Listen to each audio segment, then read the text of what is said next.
Hello students, hope you all are doing well. Previously તમારે unit 1 એટલે કે definitions of economics એની અંદર આપણે definitions as well as nature of economics discuss કરેલું. Then we have move to the scope of economics.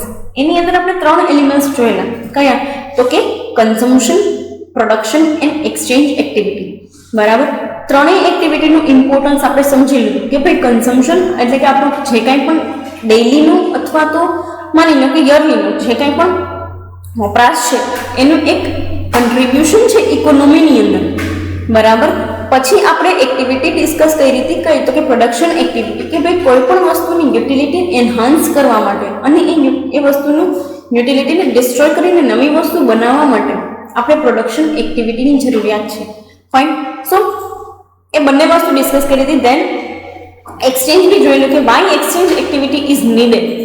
C શું કામ exchange activity જોઈએ એ વસ્તુ બાબતે આપણે થોડા પોઈન્ટ્સ ડિસ્કસ કર્યા હતા કે ભાઈ ઇકોનોમીની અંદર દરેક રિસોર્સિસ આપણે પ્રોડ્યુસ ના કરી શકીએ.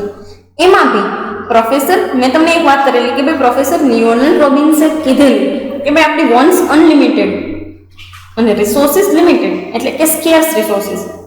બરાબર. એટલા માટે છે ને સ્કેર્સિટી ડેફિનેશન કહેવાય છે. તો કે હા, તો સ્કેર્સ રિસોર્સિસ છે અને વોન્ટ્સ અનલિમિટેડ છે.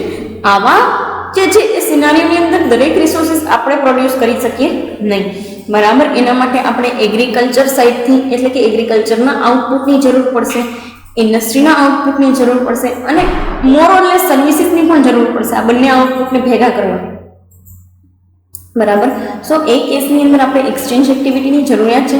લેટ અસ સી ફર્ધર શું કહેવા માંગે છે એ લોકો એક્સચેન્જ માટે. ફાઇન.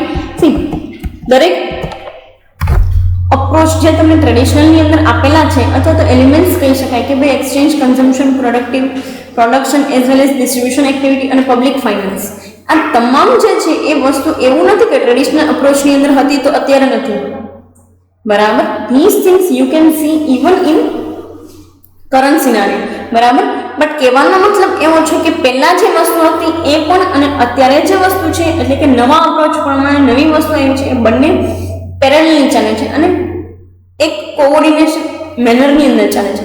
જોઈ જ શકો છો ને તમે, કન્ઝમ્પશન બી જોવો છો માર્કેટમાં, પ્રોડક્શન એક્ટિવિટી બી જોવો છો અને એક્સચેન્જ તો તમે ડે ટુ ડે બેસિસ ઉપર તમે દરેક વસ્તુ જુઓ છો. ફાઇન. એમાં તમારો કોઈ વસ્તુ માટેનો વપરાશ છે, કોઈ વસ્તુ માટેની એક્સચેન્જ એક્ટિવિટી છે. ફાઇન. હા, પ્રોડક્શન ના હોઈ શકે કદાચ. જો તમારો ઘરનો બિઝનેસ છે તો પ્રોડક્શન એ નહીં. બરાબર. બટ ધ થિંગ ઇઝ કે કદાચ પ્રોડક્શન નથી, બટ આ બંને વસ્તુ તો છે જ. શું કહે છે? તો કે human wants are unlimited and resources are limited. A single person can't produce all the resources that can satisfy his or her wants. So exchange activity is needed in economy in order to satisfy human wants effectively. એક વસ્તુ તમને બહુ interesting વસ્તુ કહું. તમારા ઘરની અંદર જેટલી બધી વસ્તુ છે ને એનું એનાલિસિસ કરજો કે એને બનાવવા માટે કઈ કઈ વસ્તુની જરૂરિયાત પડે. પછી વિચારજો કે આપણે આ બધી વસ્તુ બનાવતા હોઈએ આપણે એકલા સિંગલ, કે ભાઈ મારા ઘરનું ફર્નિચર તો હું જ બનાવું, મારા ઘરનું શું કહેવાય, મારા ઘર માટેના જે કાંઈ પણ ફૂડ કન્ઝમ્પશન માટેની રિક્વાયરમેન્ટ છે એ વસ્તુ મારા જ ખેતરમાં ઉગાડું કે મારા ઘરની એવરેજ ઉપર ઉગાડું, શાકભાજી તો કે મારા ઘરે જ ઉગાડું, દરેક વસ્તુ ઘરે બનાવું, મોબાઈલ ફોન ઘરે બનાવું. તો પોસિબલ છે આ બધી વસ્તુ? ખાલી એક વખત just for the sec of your knowledge, it will be fun for you. તમને આઈડિયા આવશે કે એમાંથી કેવી કેવી વસ્તુઓ તમને ખબર પડશે કે આ બધી વસ્તુ બનાવવા માટે કેટલા રિસોર્સિસ જોતા હોય. તો દરેક વસ્તુ આપણે બનાવી શકીએ નહીં અને એટલા માટે જ એક્સચેન્જ એક્ટિવિટીની રિક્વાયરમેન્ટ છે. આપણી વાત તો જવા દો, આપણે તો માની લો કે આપણે ડેવલપિંગ કન્ટ્રી તરીકે આપણે આપણી જાતને જોઈએ. અમેરિકન જોઈએ, અમેરિકા બધી વસ્તુ પોતે નથી બનાવતા, એ બહારથી માલ એક્સપોર્ટ કરીને. શું કામ? સીધી વસ્તુ છે ને, બધી વસ્તુ આપણે અહીંયા બનાવવા માંડીએ તો પછી એક્સચેન્જ એક્ટિવિટી ક્યારે કરશું? તો જેમ વર્લ્ડ ઇકોનોમીમાં જરૂર હોય એમ કોઈ ઇન્ડિવિજ્યુઅલ ઇકોનોમીની અંદર પણ એક્સચેન્જ એક્ટિવિટી થતી હોય. અને એ લોકો જે છે બરાબર ટ્રેડિશનલ અપ્રોચવાળા ક્લાસિકલ ઇકોનોમિસ્ટ, એ લોકોએ આ બધી વસ્તુને ઇકોનોમિક્સના પાર્ટ તરીકે કન્સિડર કર્યું છે કે ભાઈ એક અર્થશાસ્ત્ર ભણવા માટે આપણે આ વસ્તુ તો જોશે જ. Consumption activity, production, exchange activity. Next તમારો પાર્ટ છે ડિસ્ટ્રીબ્યુશન. ક્યાંથી આવે ડિસ્ટ્રીબ્યુશન પાર્ટ? કઈ વસ્તુના જે છે એ બેઝિસ ઉપરથી ડિસ્ટ્રીબ્યુશન પાર્ટ આવે? તો કે બે. એક તો consumption and then comes to the exchange. બરાબર. હા, એવું નથી કે પ્રોડક્શનની અંદર ડિસ્ટ્રીબ્યુશન ના આવે, આવે જ ને. પ્રોડક્શન વાળા દે ત્યારે જ તો આપણે કન્ઝ્યુમ કરશું ને. બરાબર. તો સી અહીંયા લાસ્ટ પાર્ટ જે છે ને એ કન્ઝમ્પશન સાઇડ રાખીએ, પહેલેથી જોઈએ. કઈ? તો કે પ્રોડક્શન એક્ટિવિટી, ધેન એક્સચેન્જ વાળી એક્ટિવિટી, બરાબર. પ્રોડક્શન એક્ટિવિટી, ધેન ડિસ્ટ્રીબ્યુશન વાળી, ધેન એક્સચેન્જ વાળી એન્ડ ધેન કન્ઝમ્પશન વાળી. તો તમે ચારેય એક્ટિવિટીને એક મેનરની અંદર જોઈ શકો, બરાબર, કે જે અલ્ટિમેટલી ટ્રેડિશનલ ઇકોનોમિક્સના એલિમેન્ટ્સ છે. કેમ? પહેલા આવે production, then comes to the distribution, then comes to the exchange activity and then comes to the consumption. કારણ કે કન્ઝમ્પશન કરવા વાળા આપણે છીએ, એન્ડ યુઝર્સ એન્ડ કન્ઝ્યુમર્સ, બરાબર. આપણે લોકો એ વસ્તુ યુઝ કરવા વાળા છીએ, તો છેલ્લે આપણા સુધી પહોંચે ને. પહેલાં તો ક્યાં? તો કે પ્રોડક્શન લેવલમાં, પ્રોડક્શનમાંથી ધીમે ધીમે કસ્ટમર સુધી પહોંચાડવાની પ્રોસેસ થાય. કસ્ટમર જાય રિટેલર પાસે અને એની પાસે વસ્તુ માંગે ત્યારે કઈ એક્ટિવિટી થઈ? એક્સચેન્જની. એન્ડ ધેન આપણે કન્ઝ્યુમ કરશું, then all the consumption activity. જોઈએ ડિસ્ટ્રીબ્યુશન એક્ટિવિટી શું કહે છે. Distribution activity refers to the distribution of national income among factors of production like land, labour, capital and organisation, બરાબર. હવે આમાંય તમને બધી વસ્તુ કનેક્ટ કરાવી દો. કઈ? પ્રોડક્શન વાળી, એક્સચેન્જ વાળી એન્ડ ધેન કન્ઝમ્પશન વાળી, બરાબર. હવે ડિસ્ટ્રીબ્યુશન એક્ટિવિટીના કેસમાં એ લોકો એમ કહે છે કે આપણે જેટલા પૈસા છે ને એને આપણે રિસોર્સિસની અંદર કેમ નાખવા ને એ વસ્તુની વાત કરે છે. દરેક જગ્યાએ આ વસ્તુ આવશે, તમને દરેક એક્ટિવિટીની અંદર જોવા મળશે. પહેલી એક્ટિવિટી લઈએ, પ્રોડક્શન. પ્રોડક્શન માટે કઈ કઈ વસ્તુ જોઈએ? રો મટીરિયલ, લેન્ડ, લેબર અને પૈસા એટલે કે કેપિટલ, બરાબર. આ ચારેય વસ્તુ ભેગી કરીએ ત્યારે બને પ્રોડક્શન એક્ટિવિટી. તો એક વસ્તુ સમજી લે, પ્રોડક્શન એક્ટિવિટીમાં આપણે આની તો જરૂરિયાત પડશે, તો કે હા, બરાબર. એટલે સૌથી પહેલી વસ્તુ એ લોકોએ શું કીધી? તો કે ડિસ્ટ્રીબ્યુશન એક્ટિવિટીની અંદર સૌથી પહેલું એલિમેન્ટ તમને આપ્યું નેશનલ ઇન્કમ, કે જેને આપણે પ્રોડક્શન એક્ટિવિટીમાં નાખશું, બરાબર. Then comes to the distribution of goods and services. આમાંય જરૂરિયાત પડશે, બરાબર, જેને આ લોકોએ એક એક્ટિવિટીના ફોર્મેટની અંદર લીધેલી છે. ક્યાં?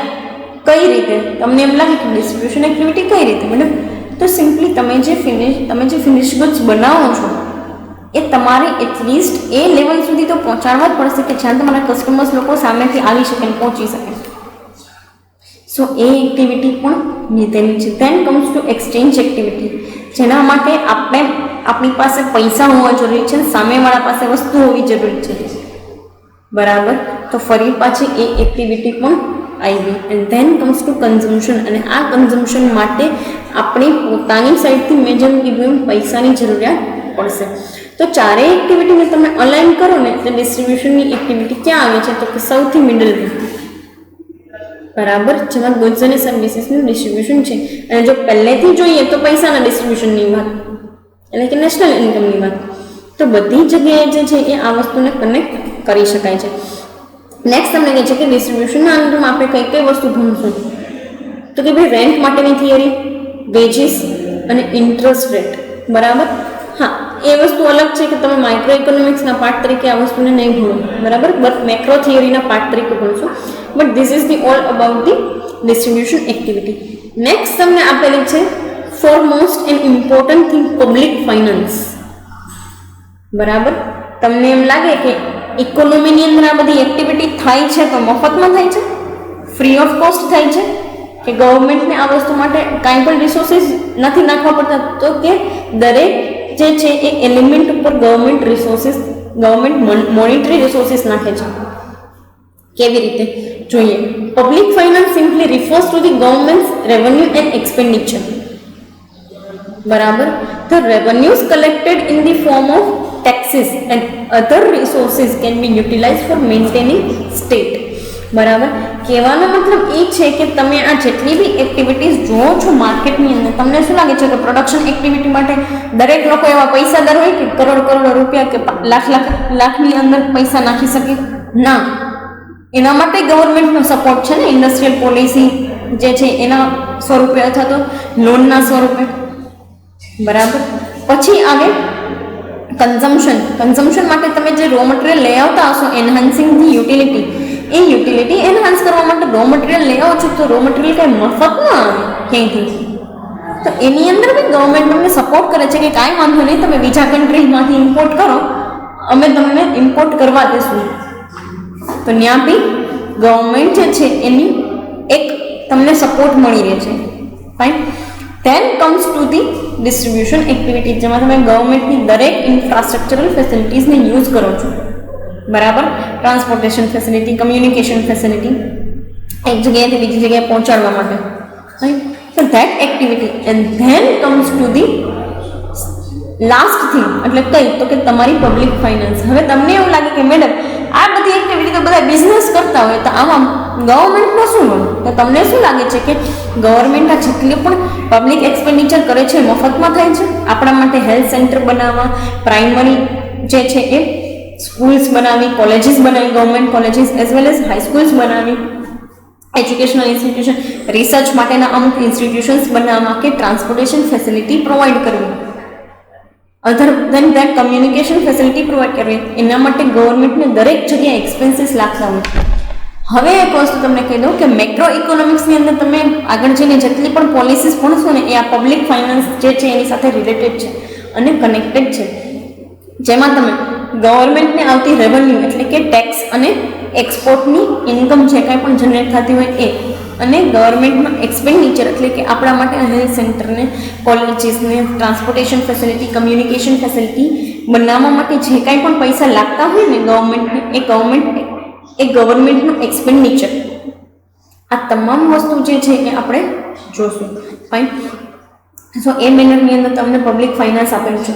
હવે એક વસ્તુ તમને કહી દઉં કે દરેક પોઈન્ટ જે છે એને હું તમારા ટ્રેડિશનલ અપ્રોચ સાથે કનેક્ટેડ કરાવડાવું છું. કે શું કામ ટ્રેડિશનલી આને ઇકોનોમિક્સ કહેતા? તો પહેલેથી સ્ટાર્ટ કરીએ કન્ઝમ્પશન.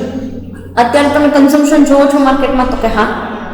અત્યારે તમે ઇકોનોમીને જોવો છો? તો કે હા. તો પહેલાના ટાઈમમાં પણ કંઈક કન્ઝમ્પશન હશે અને એ ઇકોનોમીનો ભાગ હશે? તો કે હા. સીધી વસ્તુ છે ને. તમે આગળ જઈને ડિમાન્ડ ભણશો ને એમાં એક માર્કેટ ડિમાન્ડ નામનો કોન્સેપ્ટ હશે. તો માર્કેટની ડિમાન્ડ હોય, સીધી વસ્તુ છે ને, જેમ આપણી ઇન્ડિવિજ્યુઅલ ડિમાન્ડ હોય, માર્કેટની ડિમાન્ડ હોય. તમારા જેવા કેટલા લોકો હોય છે માર્કેટમાં ચોપડા લેવા જતા હોય? કેટલા લોકો હોય છે મમ્મીના કહેવા પ્રમાણે માર્કેટમાંથી ગ્રોસરી લેવા જતા હોય?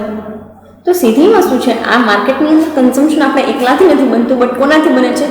તો કે જેટલી પણ પબ્લિક જે છે એ કન્ટ્રીની અંદર રહે છે એના લોકોથી. બરાબર.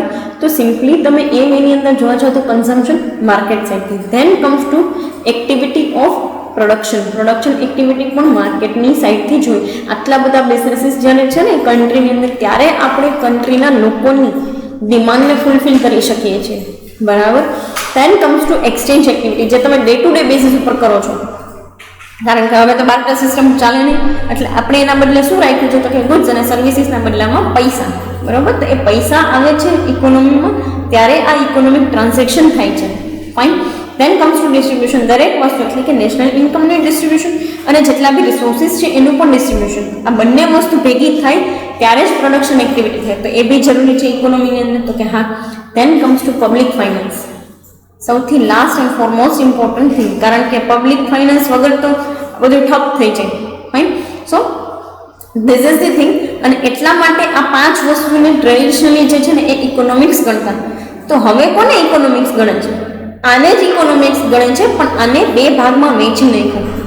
મોડર્ન અપ્રોચની અંદર આને જે છે એ 2 ભાગમાં વેચી નાખ્યું. કયા 2 ભાગ? માઇક્રો ઇકોનોમિક્સ અને મેક્રો ઇકોનોમિક્સ. બરાબર. લેટ અસ ડિસ્કસ શું કહેવા માંગે છે? તો કે in modern approach, other than price, here we study how income is generated in the economy and how income and employment level can be determined in the economy. Previously આપણે જે જોયું ને આપણે ક્યાંય પણ પોવર્ટી કે અનએમ્પ્લોયમેન્ટ કે income, national income કે પર કેપિટા ઇન્કમ આવું કંઈ જોયું જ નહીં. તમને એમ થાય કે મેડમ તમે તો બધું ઇંગ્લિશમાં બોલો છો, અમને કાંઈ સમજમાં નથી આવતું. તો એક વસ્તુ કહું, તમે છે ને નેશનલ ઇન્કમ જો છો, બરાબર, એટલે કોની? તો કે દેશની આવક. પર કેપિટા ઇન્કમ માથાદીઠ આવક. અનએમ્પ્લોયમેન્ટ એટલે કે બેરોજગારી. પોવર્ટી એટલે ગરીબી. આવી વસ્તુ તમે તમામ ભણી ગયા છો 12માં? તો કે હા. બરાબર. આ બધી વસ્તુ જે છે એ ઇકોનોમીનો ભાગ છે, પણ પ્રીવિયસલી આ કોઈ વસ્તુને ઇકોનોમીના ભાગ તરીકે કન્સિડર કર્યું જ નહોતું ક્યારે.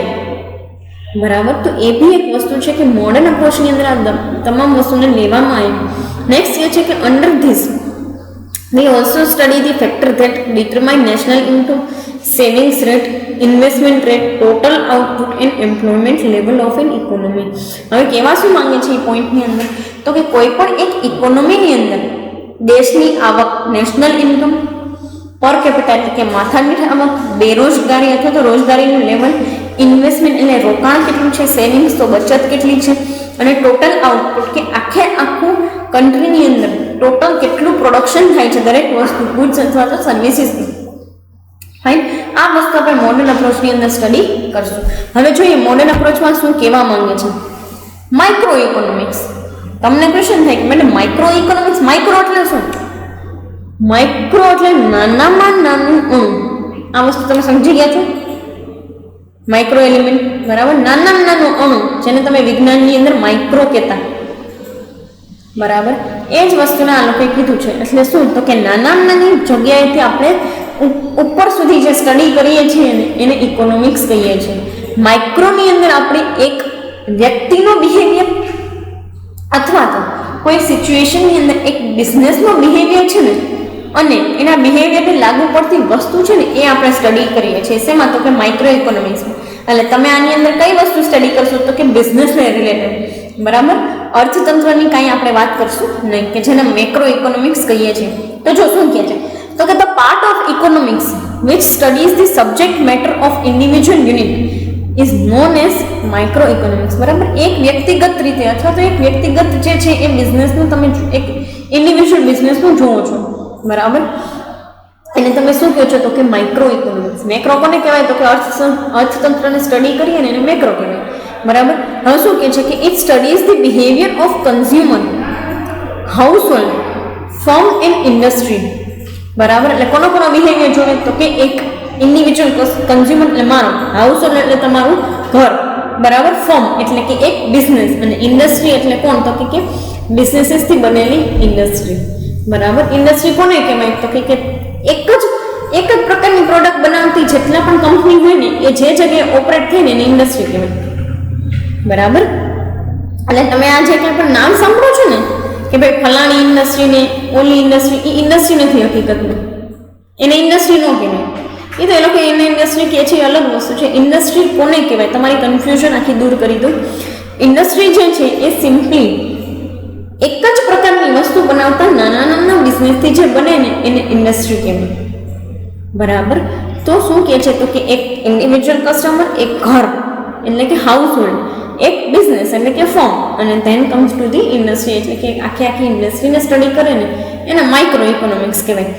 નેક્સ્ટ શું કહે છે તો કે it analyses the decision making of any individual such as consumer, household or firm that includes consumer behavior, બરાબર. શું કહેવા માંગે છે તો કે એ લોકો કઈ વસ્તુને જોવે છે તો કે દરેક વસ્તુનું ડિસિઝન મેકિંગ જોવે, આપણી નિર્ણય શક્તિ જોવે કે જેની અંદર આપણે શું તો કે સિમ્પલી એક હાઉસહોલ્ડ, એક ઇન્ડિવિજ્યુઅલ કસ્ટમર અથવા તો બિઝનેસ જે છે એ કેવી રીતે બિહેવ કરે છે એ વસ્તુ આપણે જોઈએ છીએ. પ્રાઇઝિંગ ઓફ ધી પ્રોડક્ટ, એક બિઝનેસ કેવી પ્રાઇઝિંગ ડિસાઇડ કરે છે, બરાબર. એક બિઝનેસ કેવી રીતે પ્રાઇઝિંગ ડિસાઇડ કરે છે, અને pricing of the factor of production and firms behaviour, જેટલા પણ રિસોર્સિસ તમે લઈ આવો છો ને એની પ્રાઇઝિંગ કેટલી જે છે એ માની લો કે ફેક્ટર ઓફ પ્રોડક્શનના કન્ટેક્સની અંદર એની પ્રાઇસ કેવી રીતે લોકો ડિસાઇડ કરતા હોય, બિઝનેસીસ લોકો અથવા તો ઇન્ડિવિજ્યુઅલ કસ્ટમર્સ, અને ફર્મનો બિહેવિયર કેવો છે ને એ વસ્તુ ઉપરથી આધાર રાખે છે કે ભાઈ કેવી રીતે આગળ જઈ અને એ લોકો માની લો કે એનું ડિસિઝન બતાવશે કે મારે આ વસ્તુ લેવી કે નહીં, આ વસ્તુ કેમ લેવી છે તો કેટલા રૂપીઝની અંદર લેવી. Fine. So this is the all about micro economics. તમારા સ્કોપ ઓફ ઇકોનોમિક્સની અંદર આપણે પહેલો પોઈન્ટ ડિસ્કસ કર્યો માઇક્રો ઇકોનોમિક્સ, બરાબર. નેક્સ્ટ પોઈન્ટ તમારો જે છે એ મેક્રો ઇકોનોમિક્સ છે. તમને જે છે ને એ મોડર્ન અપ્રોચની અંદર માઇક્રો અને મેક્રો બે એલિમેન્ટ આપ્યા છે. માઇક્રોની અંદર આપણે કઈ વસ્તુ ડિસ્કસ કરી તો કે સિમ્પલી જે છે એ household as well as individual customers as well as business જે છે એનું આઉટલેટ કે ભાઈ એ વસ્તુનું સ્ટડી કરવામાં આવે તો આપણે એને માઇક્રો ઇકોનોમિક્સ કહીએ છીએ. હવે તમને ક્વેશ્ચન થાય ને કે મેડમ તો પછી આવું મોટું અર્થતંત્ર ક્યાં ચાલે છે અને એનું સ્ટડી કેમ કરવામાં આવે છે? તો એ સ્ટડીની આપણે મેક્રો ઇકોનોમિક્સ કહીએ છીએ, બરાબર.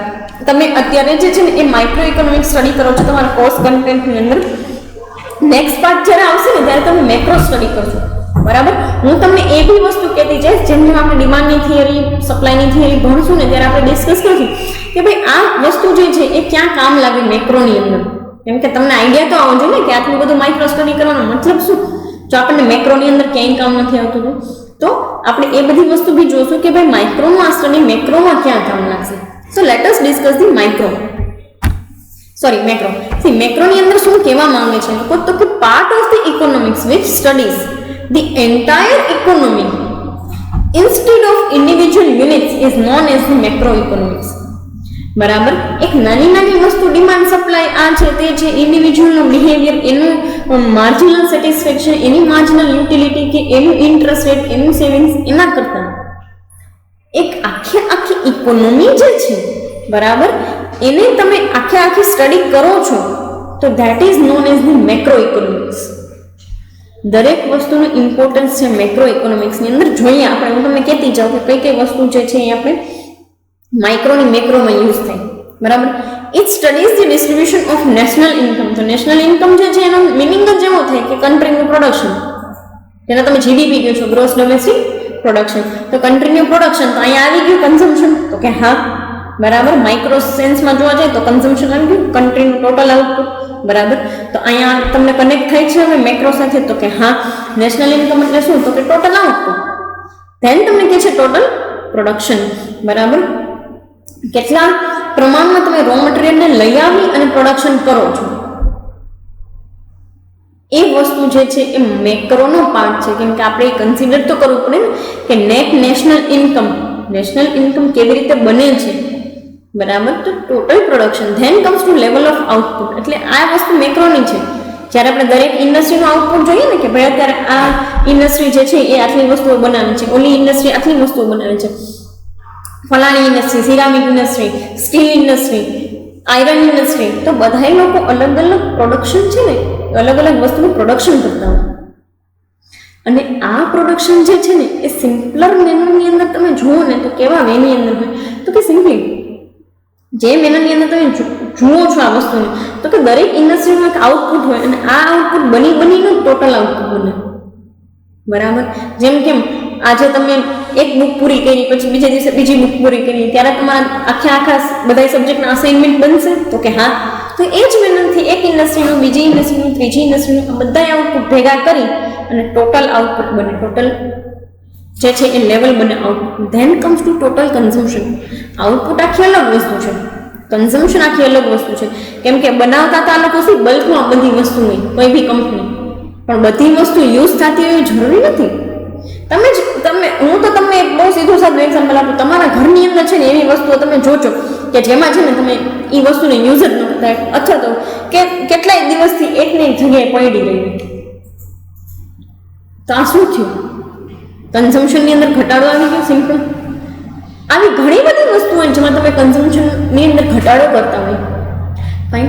સો દરેક મેનરની અંદર તમે જોવા જાઓ ને તો સિમ્પલી ટોટલ કન્ઝમ્પશન. હવે એવું સેવિંગ્સ અને ઇન્વેસ્ટમેન્ટ રેટ.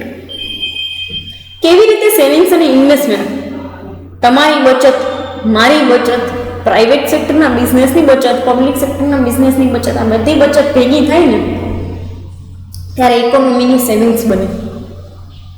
ઇકોનોમીનું ઇન્વેસ્ટમેન્ટ ક્યારે બને?